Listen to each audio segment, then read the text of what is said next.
G'day, g'day, g'day. This is Charlie, and I'm coming to you today from my locals community with your daily dose of business inspiration. Come on over and join me at askcharlieleatham.locals.com. You can join the community for free. You can become a supporter to gain access to supporter-only content. Leave comments on conversations and create your own conversations if you want. And of course, it also helps me to keep creating content like this, like my interview podcasts, and like my tutorials. Let's get on and talk about today's topic, though. Topic number 168, the power of visualization.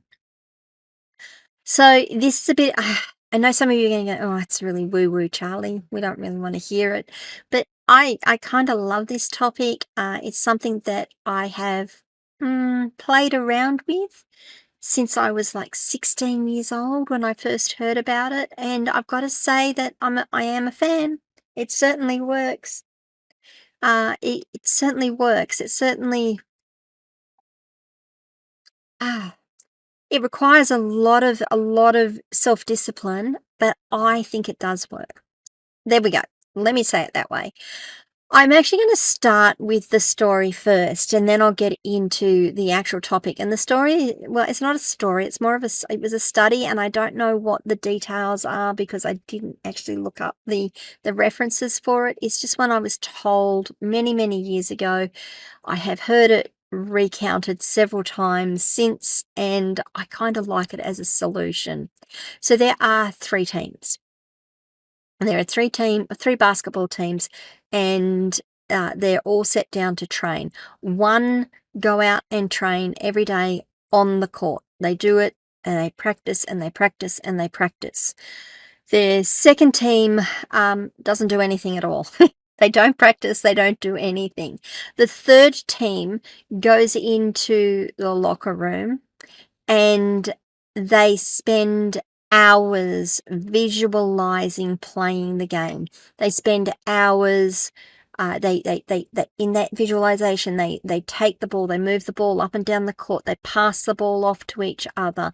Each player in their own mind has the perfect play. They throw the ball perfectly, they move the ball perfectly. When they're shooting goals, they shoot goals perfectly. They get their goal every time. At the end of that, so they do a baseline to begin with, and at the end of that, they come back and they assess each of the teams. So, of course, the team that has practiced every day on the court has improved. That's a physical impossibility not to improve. And they've improved quite well. The team that's done nothing, well, no, they haven't improved at all, strangely enough. But the team that did the visualization, even though they hadn't been out on the court as much as the other guys, they had done all that visualization, they had improved as much as the first team, even though they hadn't been out on the court. Isn't that fascinating? Now, of course, the one that they hadn't tested, and I would love to see that test done, is what happens to the team that does the visualization and does the training as well? Does the actual practical implementation of it? Do you reckon they're going to improve as a result of it? I think they will. But there you go. So that's why I want to talk about it, because visualization can really give you that kind of improvement. So what are the benefits of visualization techniques in your business? Well, first of all, it can help you clarify your goals. Visualization helps clarify goals and clarify and solidify business goals. Sorry, I'm tripping over my own feet here. It makes your goals more tangible and attainable. You feel that you can actually get there. It helps to boost motivation. So visualizing success enhances motivation and drive by creating a clear picture of the desired outcome. And it can improve focus. It improves focus by keeping the attention centered on the key objective and steps needed to achieve those, well, I said objective, but those objectives. So there's the three benefits of the visualization, or at least three benefits of visualization. I'm sure there's a few more, but clarifying goals, boosting motivation, and keeping your focus, improving your focus. How do you go about setting goals and visualizing those successes, though? Because it can be really, really hard, right? So first of all, creating vision boards is a good way of doing it. So, dream boards, vision boards, the boards that you put up, the pin-ups with all the pictures and the things that tell the story about the success that you've had. Not the success you're going to have, but the success that you've had. This is where we want to be. Guided imagery. Practice guided imagery to vividly imagine achieving business goals, which can enhance confidence and reduce anxiety. So that comes back to, if you're playing a game, let's go back to the basketball game. You visualize perfectly getting a basket, making the shot and getting a basket. You visualize perfectly passing the ball off to your teammate, receiving the ball from your teammate. Guided imagery, that's sort of thing. And then the daily visualization practice. Dedicate a few minutes each day to visualizing your goals and the steps needed to achieve them. This will embed them in your subconscious mind. I am going to come back and say that for all of this, the goals that you need to have do need to be SMART, SMART, specific, measurable, achievable, realistic, and time-bound. I just had to think what the R was for a minute. So they do have to be SMART goals. Look, some people are going to tell you that, oh, look, if you want to be a multimillionaire, just imagine being a multimillionaire. That's fine. You can try that, but it's very difficult for some of us to imagine being multimillionaires. So bringing it back to something that is SMART, specific, measurable, achievable, real-time and time-bound, realistic and time-bound, makes it a lot easier. Now, manifesting the outcomes through the visualization. How do you get to that? So positive affirmations go with that. I've already done a video on positive affirmations.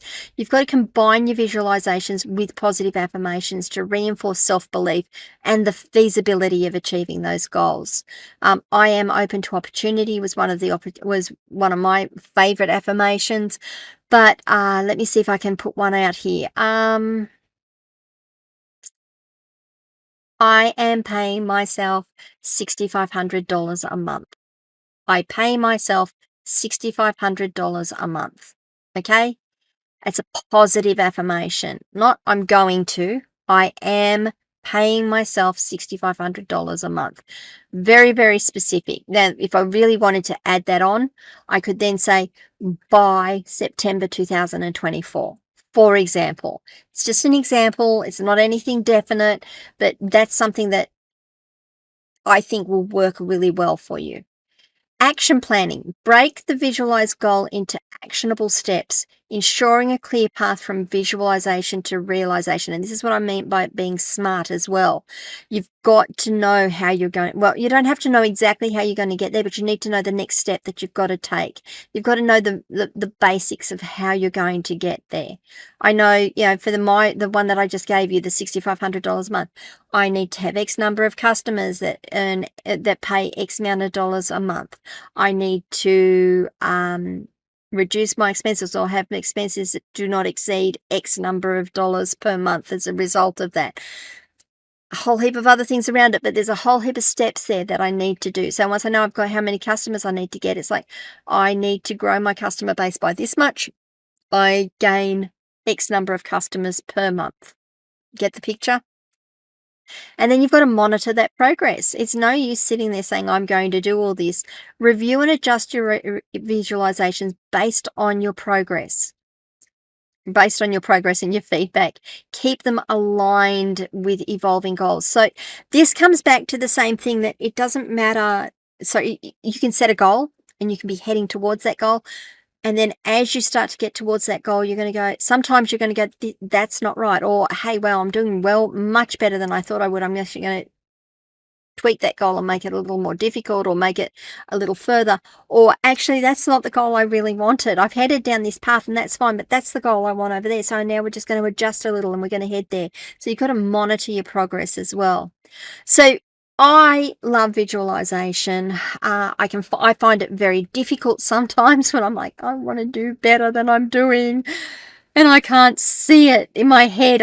Sometimes, because I'm such a practical person, sometimes that's really difficult for me. But I do love the idea of visualizations. I have used it. I have used it successfully within my business and within other things I've done as well. What about you guys? Have you used visualizations? Do you see yourselves being able to use visualizations? Do you feel it's just a little bit too woo-woo and out there? Let me know what you think. Come across to Locals, askcharlyleatham.locals.com. Join the conversation there. As always, please remember to leave a review if you can. Let me know what you think of the content. Was it good? Was it bad? Did it work? Was it not what you wanted to hear? And it also helps other people decide whether they want to listen to this podcast. Remember to like the video, subscribe to my channel, ring the notification bell so you find out when I drop more content, and maybe share this content with someone who you think will benefit from it today. And I will see you all tomorrow for topic number 169, fostering a growth mindset. Bye, guys.